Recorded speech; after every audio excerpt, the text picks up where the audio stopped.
29, that'd be nice. All right, we are live, so you guys can start. All right. Hi, everyone, and welcome back to another edition of Tumor Talk. I'm actually live from the operating room right now, or at least in the core. This is a collaborative effort between the Journal of Neuro-Oncology and Lenox Neurosurgery, where we present typically recently published articles in the Journal of Neuro-Oncology. Today is a special day where we're continuing with our series of recent award-winning abstracts in neuro-oncology. Today's session is based on pediatrics and specifically looking at combination photodynamic therapy and fractionated radiation for diffuse intrinsic pontine gliomas. And so I'm pleased to have with us Georgios Skandalakis, and I think it was Kostas joining you. I can't see if he's on right now, but yes, he's here. Oh, great. Hey, Kostas, how you doing? How are you? Awesome. Good. How you been? Great. Well, welcome everyone. Why don't you guys introduce yourselves and get started? Sure. So hi everyone. Thank you for the invitation and the introduction. My name is Georgios Skandalakis, and I'm a postdoctoral fellow at the Department of Neurosurgery at Mount Sinai. And I'm going to be talking about our research on photodynamic therapy for DIPG. I had the great honor and blessing to have Dr. Hadjipanagis as my mentor and the PI of this study. So I'm going to be starting. I have no personal disclosures, and here are the disclosures of Dr. Hadjipanagis. DIPG is a leading cause of pediatric brain tumor-related death. The 5-year mortality of the disease is 99%, and unfortunately, the median survival is only 9 to 11 months. Although more than 250 clinical trials have been conducted, the standard of care for DIPG remains radiation therapy, and unfortunately, the poor prognosis has remained unchanged. So in search for an effective DIPG treatment, we're investigating 5-aminolevulinic acid photodynamic therapy, which I will call 5-LA-PDT for short, in combination with radiation therapy. So 5-LA-PDT involves the oral administration of 5-LA, which has been FDA approved here in the US for fluorescence-guided surgery of high-grade gliomas. 5-LA is metabolized into protoporphyrin 9, which selectively accumulates in glioma cells, as they specifically lack ferrochelatase, the enzyme that would otherwise convert PP9 into heme. So PP9 is a photosensitizer and can be utilized in both fluorescence-guided surgery and photodynamic therapy. In fluorescence-guided surgery, the application of a blue light makes glioma cells light up red or pink, as you can see here. However, the application of a red 635 nanometer light generates reactive oxygen species, resulting in selective glioma death and the activation of the immune system against the tumor. So given that 5-LA-PDT has been proven promising in high-grade gliomas and malignant pediatric brain tumors, we hypothesize that this treatment modality will permit the enhancement of radiation therapy in DIPG. So in this study, we look into the intracellular PP9 levels after 5-LA administration in DIPG cells. Additionally, we evaluate the effects of 5-LA-PDT on tumor control and the radiosensitization of DIPG. So to quantify intracellular PP9 level, we performed fluorescence microscopy studies after the administration of 5-LA in both 5-LA treated and non-treated cells. And to evaluate the effects of 5-LA-PDT on tumor control and the radiosensitization of DIPG, we performed cell cytotoxicity assays. All of the experiments of this study were performed in the patient-derived DIPG13 cell lines. Cells were obtained and cultured during early autopsy of a 6-year-old girl who turned out to have an H3.3 grade 4 tumor. Now here's the therapeutic scheme we utilized. So we performed photodynamic therapy 4 hours after we administered 5-LA. Additionally, we administered 2 fractions of radiation therapy 4 and 18 hours following photodynamic therapy. We then performed cell viability assessments at different time points following the second radiation fraction. So here are our fluorescence microscopy results and imaging.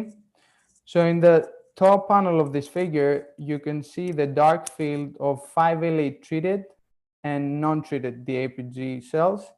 And on the bottom, you can see the corresponding bright fields. And interestingly, we found 470 times higher PP9 fluorescence in 5LA treated cells when compared to the untreated cells. Now, switching gears to our more interesting treatment results. Here are the results of the 5LA PDT monotherapy studies. And as you can see, we found a marked anti-tumor effect 48 hours following PDT. And interestingly, we found no toxicity effects in cells that were treated with 5LA or light alone. And here are our combination treatment results. So the darker bars represent radiation therapy alone, which also served as a control.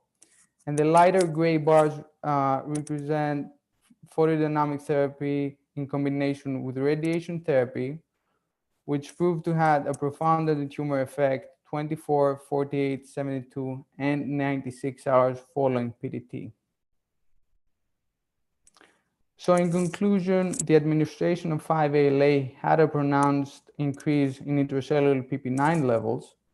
5-ALA photodynamic therapy had a marked anti-tumor effect on DIPG and allowed for the enhancement of radiation therapy. So this study can provide a solid foundation for further translational work of photodynamic therapy in DIPG, as overcoming the radioresistance of DIPG will provide better tumor control, improved patient outcomes, and quality of life. Finally, a better understanding of the 5-ALA PDT tumor-specific immune response will open up opportunities for the investigation of adjuvant immunotherapies. And at this point, I'd like to acknowledge Dr. Hadjipanagis and all of my colleagues at the Brain Tumor Nanotechnology Laboratory, as well as Dr. Plakantonakis and his colleagues who had the courtesy to share some of their DIPG cell lines and also training me on working with them. So thank you very much. Thanks so much, Georgios. Very interesting study. I wonder, have you guys, do you guys routinely biopsy DIPGs? And if so, have you used 5-ALA in them in humans or just cell lines so far? Randy, this year we've done a couple biopsies of DIPG patients.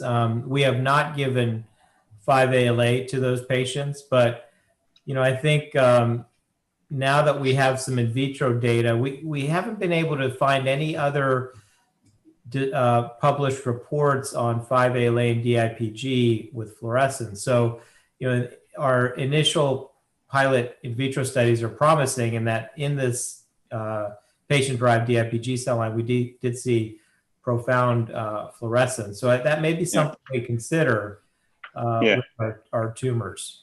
Well, the reason I ask is I've been experimenting a lot with the 5-ALA, and I've even used it now on some spinal cord ependymomas. Yep. And one of my thoughts about how this works, and you're going to be the expert on this more so than I am, is it has to do probably with tumor metabolism, right, to some degree, and how soon you're going to give it or how late you're going to give it the 5-ALA. And so I'm just more curious about, would you do it, initially based on the FDA guidelines, so about 4 hours prior or so, or do you think it needs to be given early? I guess, more study is obviously necessary before you get a good sense of that.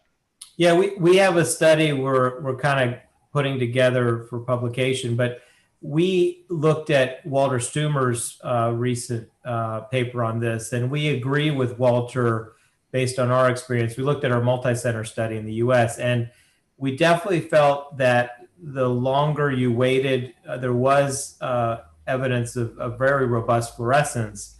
Can we say it's better than it is earlier? I mean, I could say anecdotally, I like to wait at least 4 to 6 hours before I operate on 5-ALA cases. So that's what I incorporate in my practice now. And how do you foresee this working again, just to, bring the translational component together? How do you see this working in humans? Because you would do the photodynamic therapy, obviously, in the DIPG, and then how long would you wait for radiation in these cases, or how long do you think that it might last, the photosensitization? No, great question, and Yorgos, great job with the presentation. So I think, what Yorgos and others in the lab are working on is how we can take this to an in vivo model, and we're working on getting some specially designed laser fibers that we can use in small animal models such as the rodent. But the concept would be that we would administer it to patients, and then could you stereotactically place a laser catheter, a laser fiber. They're pretty small, 1 millimeter, 1 to 2 millimeters, and then perform the intraoperative photodynamic treatment, and then have them go on to the radiation treatments thereafter. Very interesting stuff. Yeah, there's a whole other aspect of 5-ALA that we've been exploring, and I think it bears a little bit of conversation by the group. I'd be interested to know your perspective, but 5-ALA is also a sonosensitizer. Not only is it a photosensitizer, a photodynamic sensitizer, but you can sensitize cells with ultrasound when they've taken up 5-ALA. And there is I believe the Toronto group is looking at 5-ALA sonodynamic therapy for DIPG, so that it would also be another potential avenue to use ultrasound to stimulate cells that have taken up 5-ALA. In this case, using MRI-guided focus ultrasound, and then to look at the downstream tumoricidal effects that it may have directly on cells, not just with radiation. Yeah, that's great, Jason. I think that's a very promising area, and certainly minimally invasive. You wouldn't have to put a needle into the tumor in that approach. But I think these are all promising avenues that we need to explore. And part of the challenge is we have to have the right models to understand these with DIPG. That's always been the challenge, is how you can grow these in the brainstem and really study them. A lot of people just grow them supratentorially and use their models that way. But getting them in the brainstem is a little bit harder. Well, I have to imagine also, the brainstem of a mouse versus a human makes this a lot more difficult to put a laser down in it, right? I mean, even if you can get it to grow. But they're certainly challenging entities, and obviously there's tremendous opportunities to improve the outcome of patients using things that like 5-ALA. And we know that radiation is perhaps the most important, or one of the most important parts of treatment for these DIPG patients. So anything that you can do to accentuate that response, or potentially because you could give 5-ALA repeatedly over a time span of a standard fractionation course. You could give it over many different fractions. So I'm really impressed by the work done, and obviously tremendous opportunities to pursue this further with additional in vitro testing and in vivo testing. Yeah, thank you. Absolutely. So has this been published yet, or are you guys still in the prelim data stage at this point? I know the abstract was published. George is getting stuff together, not yet, but we're hoping to pull things together. We want to kind of hammer out the animal model, so that's what we're working on right now. On the tail end. To show some feasibility. Well, guys, fantastic. I think it's safe. We could probably end a little early today. Typically, we do a few presentations, but you guys were the gold award winners for this, and so appreciate your time and input. Jason, anything else to add?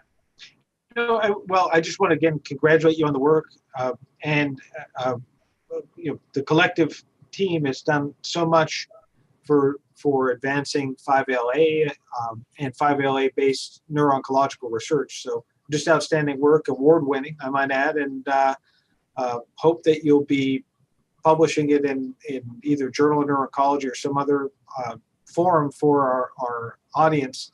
And then obviously love to see you at the tumor section next year. Georgios.